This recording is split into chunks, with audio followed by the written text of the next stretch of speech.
Hello guys, welcome to my channel once again.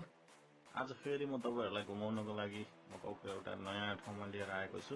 Broken church अथवा ruins of Saint pulse पनि भनिन्छ यसलाई।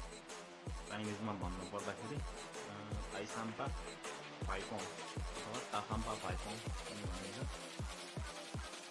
यो ठाउँ चाहिँ एउटा हिस्टोरिकल ठाउँ हो। मकाउको सेन्टर एरियामा अवस्थित छ। मकाउमा एकदम हिस्टोरिकल ठाउँ हो। यो लगभग यो 17औं शताब्दीमा बनेको चर्च हो। एउटा क्याथोलिक चर्च हो। यो ठाउँको बारेमा अन्य जानकारीहरू पनि म दिने नै छु।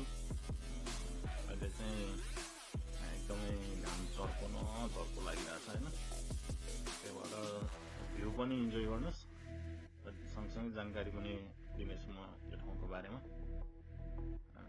त्यही हो guys, just enjoy the views.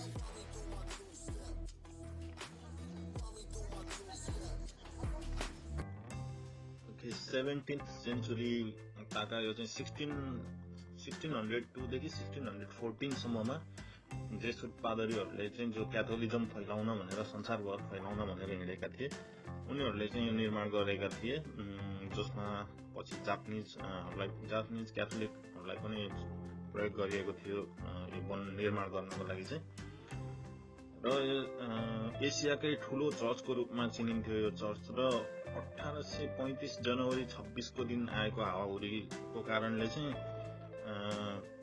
यहाँ आगलागी भएको थियो र आगलागी भएर यो ठाउँ नष्ट भएको थियो। तर अगाडिको यो जुन फेस छ त्यो चाहिँ बाँकी रहेको थियो। यो फेस चाहिँ यसको जुन टोटल हाइट 26 मिटर्स छ। अनि 2005 मा चाहिँ यो ठाउँ युनेस्को को ओल्ड हेरिटेज सेन्टरमा लिस्टेड भएको थियो।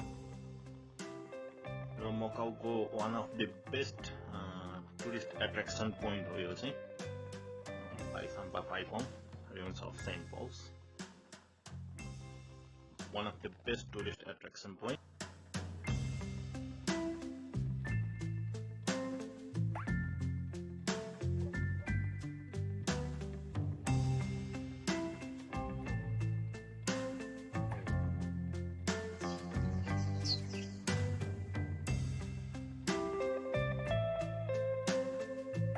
Now you are in.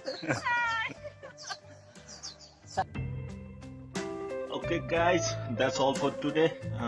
यस्तै भिडियोहरू नेक्स्ट विक पनि लिएर आउने नै छु।